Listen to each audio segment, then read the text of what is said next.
आज हम बात करेंगे डिविजन्स ऑफ ब्रेन के बारे में, ठीक है जी। और प्लस इसी का एक डिवीजन, इसका एक हिस्सा फोर ब्रेन, उसके बारे में भी डिस्कस करेंगे। तो जैसा कि आपको पता है कि डिवीजन किसे कहते हैं। डिवीजन जी हमारे पास होते हैं कि हम ब्रेन को कितने हिस्सों में तकसीम कर सकते हैं। तो ब्रेन को हम मोस्टली तीन हिस्सों में तकसीम करते हैं, ठीक है जी, दिमाग को। तो दैट इज फोर ब्रेन, ठीक है जी। फोर ब्रेन जो है हमारे पास, ये ब्रेन का सबसे लार्जेस्ट, सबसे बड़ा पार्ट होता है। और इस फोर ब्रेन के बिल्कुल नीचे हमारे पास अंदर की तरफ, नीचे और अंदर की तरफ हमारे पास मौजूद होता है मिड ब्रेन, ठीक है जी। मिड जैसा कि इसके नाम से पता चलता है, दरमियान में मौजूद होता है। और इस मिड ब्रेन के बिल्कुल नीचे हमारे पास मौजूद होता है हाइंड ब्रेन। अगर हम देखना चाहें फोर ब्रेन को, तो हम अगर इसको इंसर्कल कर दें, तो ये जो रीजन हमारे पास बनता है, ठीक है जी, ये यहां से लेके ये जितना भी रीजन है हमारे पास, ये किस चीज का है, ये हमारे पास जी होता है फोर ब्रेन का, ठीक है जी। ये हमने इसको इंसर्कल कर दिया, ठीक है। प्लस ये वाला पार्ट जो है ये भी इसमें आ जाता है, जो कि कुछ हिस्सा ऊपर आया होता है, इस मिड ब्रेन के ऊपर आया होता है, ठीक है जी। अब यहां पर हमारे पास जो है मौजूद होता है ये जो एरिया है, जिसको हमने ग्रीन कलर दिया है, ये मिड ब्रेन है। और बाकी ये जो आपको पिंक कलर का एरिया नजर आ रहा है, ये हमारे पास हाइंड ब्रेन है। तो ये जी हमारे पास क्या थी, डिविजन्स थी, हिस्से थे ब्रेन के। अब हम डिस्कस कर लेते हैं किस चीज के बारे में, इस फोर ब्रेन के बारे में, कि इसके मजीद कौन कौन से डिवीजन है, कौन कौन से पार्ट्स हैं। तो आप देख सकते हैं अपनी स्क्रीन पे हमारे पास एक डायग्राम आ गई। इस डायग्राम में आप देख सकते हैं कि हमने फोर ब्रेन को तीन हिस्सों में डिवाइड किया है। तो इसका जो सबसे ऊपर का हिस्सा आप देख सकते हैं, ये जो रीजन है हमारे पास, ठीक है जी, ये अगर हम इसको व्हाइट कलर से करें तो ज्यादा, ये जो रीजन है हमारे पास, ये जितना भी आपको नजर आ रहा है, ये वाला यहां तक, ये सारा, ये हमारे पास जी क्या कहलाता है, that is known as cerebrum, ठीक है जी। इसको हम क्या कहते हैं, सेरेब्रम कहते हैं। सेरेब्रम के नीचे जी हमारे पास इसका एक दूसरा हिस्सा मौजूद है, जो कि ये वाला है, जो कि क्या होता है, जो कि मिड ब्रेन के ऊपर आया होता है, और इसको हम कहते हैं थैलेमस। और थैलेमस के बिल्कुल नीचे यहां पर हमारे पास एक स्ट्रक्चर मौजूद होता है, जिसे हम कहते हैं हाइपोथैलेमस। तो हम बारी बारी डिस्कस करते हैं कि इन थैलेमस जो है हमारे पास, सेरेब्रम जो है, हाइपोथैलेमस जो है, इनके क्या फंक्शन है। तो सबसे पहले हम बात कर लेते हैं थैलेमस की। थैलेमस जो है हमारे पास, ये कहां पर मौजूद होता है, ये जी हमारे पास मौजूद होता है बिलो द सेरेब्रम। सेरेब्रम जो है इसके बिल्कुल नीचे हमारे पास क्या मौजूद है, थैलेमस मौजूद है। और थैलेमस के बारे में हम ये कहते हैं कि ये हमारे पास रिले सेंटर होता है, ठीक है जी। रिले सेंटर का मतलब क्या है, रिले सेंटर का मतलब ये है कि ये जी हमारे पास रिसीव करता है किस चीज को, इंफॉर्मेशन को, कि बॉडी में या बॉडी में से जितनी भी इंफॉर्मेशन आती है, सबसे पहले इस थैलेमस के पास आती है, और ये फिर इसे मॉडिफाई करके आगे ब्रेन के किसी भी हिस्से में भेज देता है, जो कि फिर उसको खत्म करते हैं, उस प्रोसेस को कंप्लीट करने में हेल्प करते हैं।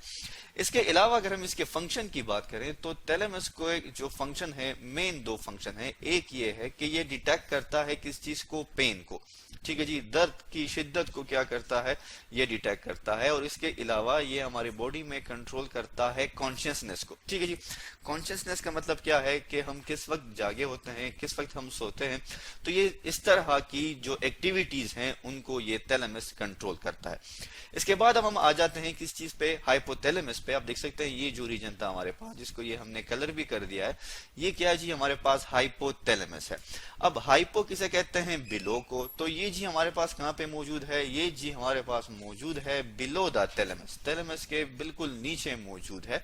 और इसका फंक्शन क्या है, इसका फंक्शन ये है कि ये हमारे बॉडी में कंट्रोल करता है किस चीज को, पेन को, ठीक है जी, दर्द को, ठीक है। इसके अलावा प्लेजर, खुशी, और सौरो, गम जो है, इस तरह की जो हमारे पास बॉडी में एक्टिविटीज या सेंसेशन जो होती हैं, उनको ये कंट्रोल करता है। इसके अलावा अगर हम इसके फंक्शन की बात करें, तो हम ये कहते हैं कि हाइपोथैलेमस जो है, ये इस नर्वस सिस्टम को, ये ब्रेन को कनेक्ट करता है एंडोक्राइन सिस्टम के साथ। जैसा कि अगर आप देखें तो यहां पर आपको एक स्ट्रक्चर नजर आ रहा है, ये आप देख सकते हैं यहां पर, ये जो स्ट्रक्चर है, अगर हम इसको ब्लैक कलर से कर दें तो आपको ज्यादा प्रोमिनेंट नजर आएगा। ये जो स्ट्रक्चर था हमारे पास, जिसको हमने कलर कर दिया है, तो ये जी हमारे पास क्या है, दैट इज पिट्यूटरी ग्लैंड।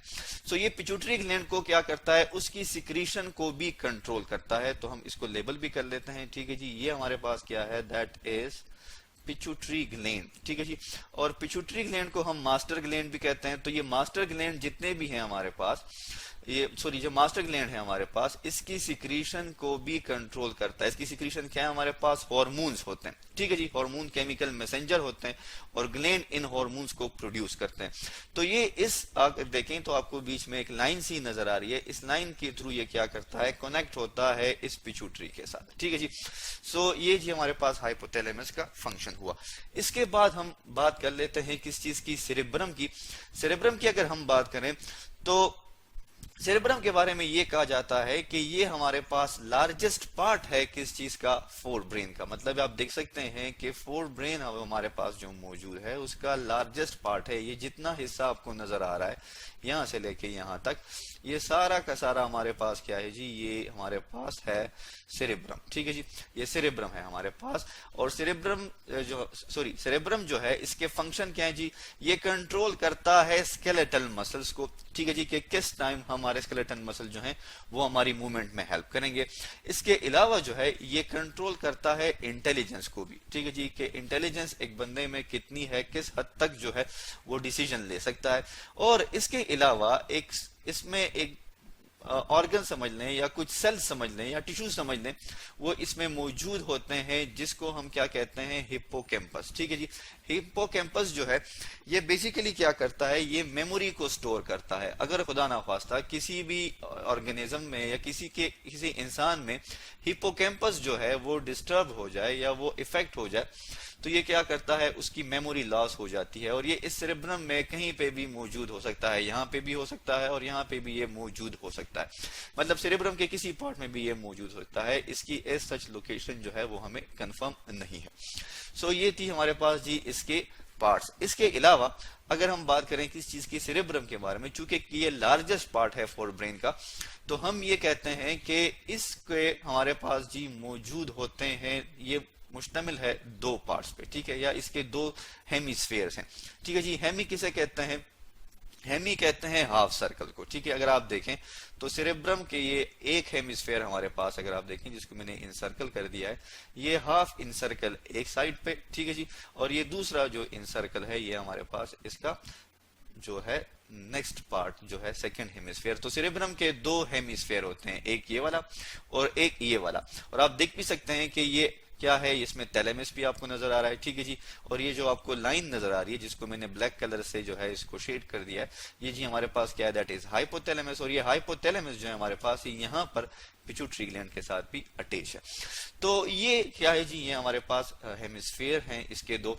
फिर ये कहा जाता है कि इसका ये जो फ्रंट रीजन है, ठीक है जी, किसका फ्रंट रीजन है हमारे पास, ये जो सेरेब्रम है हमारे पास, इसका ये जो फ्रंट रीजन है जिसको मैंने ये इंसर्कल कर दिया है, हम क्या कहते हैं कि इसका फंक्शन क्या है जी, ये किसके साथ कनेक्ट होता है, ये जी कनेक्ट होता है ओल्फैक्टरी नर्व के साथ, ठीक है जी।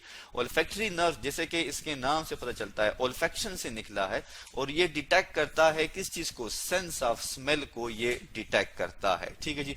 तो ये जो इसका पार्ट है, ये इंटीरियर पार्ट जो है ये क्या करता है, ये ओल्फैक्टरी लोब है इसका और ये सेंस ऑफ स्मेल को डिटेक्ट करता है। इसके अलावा इसके हमारे पास जो अपर लेयर होती है, ये जो रीजन है इसका, ये जो बाहर की जो लेयर है अपर लेयर, जो कि आपको नजर नहीं आएगा, तो हम अपनी पिछली डायग्राम की तरफ दोबारा चले जाते हैं। आप देख सकते हैं ये जो रीजन हमारे पास बाहर का जो रीजन मौजूद होता है अपर सरफेस पे, हमारे पास ये इसका स्ट्रक्चर मौजूद होता है जिसको हम क्या कहते हैं, सेरेब्रल कॉर्टेक्स कहते हैं, ठीक है जी। तो साथ में हम इसको भी लेबल कर लेते हैं ताकि हमें समझने में भी आसानी हो। तो सेरेब्रल कॉर्टेक्स जो है इसकी खास बात जो है, या इसकी खासियत क्या है, हम इसे क्यों डिस्कस करना चाहते हैं। तो ये जो सेरेब्रल कॉर्टेक्स हमारे पास, ये जो इसके अपर सरफेस में हमारे पास मौजूद होता है, ये बेसिकली इसमें हमारे पास जी मौजूद होता है ग्रे मैटर, ठीक है जी। अब ग्रे मैटर में हमारे पास दो तरह के न्यूरॉन्स के हिस्से मौजूद होते हैं। एक वो न्यूरॉन्स जिनकी सिर्फ सेल बॉडी जो है वो ग्रे मैटर में मौजूद होती है, ठीक है जी, एक बात। और दूसरा ये है कि नॉन माइलिनेटेड एक्सॉन भी हमारे पास इस ग्रे मैटर में मौजूद है। अब आपको पता है कि न्यूरॉन क्या है, ये जी हमारे पास फंक्शनल यूनिट है किस चीज का, सेंसरी सिस्टम का या नर्वस सिस्टम का। इसके बाद हम इस फ्रंट जो कि हमारे पास क्या है, जो कि सेरेब्रल है हमारे पास, इसको हम अगेन चूंकि लार्जेस्ट पार्ट है तो इसको हम डिवाइड कर लेते हैं कुछ लोब्स में, कुछ हिस्सों में। एक को हम कहते हैं फ्रंटल लोब, ठीक है जी। एक जो कि आपको ये नजर आ रहा है ये फ्रंटल लोब है, दूसरा जो इसका पार्ट है या दूसरी जो इसकी लोब है दैट इज पेराइटल, ये जो आपको नजर आ रही है येलो कलर में। और थर्ड जो है हमारे पास दैट इज ओसिपिटल, ये जो आपको पार्ट नजर आ रहा है दैट इज ओसिपिटल। और टेम्पोरल लोब ये जी सबसे नीचे होती है दैट इज टेम्पोरल। हम इंशाल्लाह अपनी नेक्स्ट वीडियो में डिस्कस करेंगे कि frontal lobe, parietal lobe, occipital lobe और टेम्पोरल लोब के क्या क्या फंक्शन है। तो आज हमने पढ़ा डिवीजन ऑफ ब्रेन के बारे में, प्लस ब्रेन का एक डिवीजन जो कि फोर ब्रेन है उसके बारे में डिस्कस किया।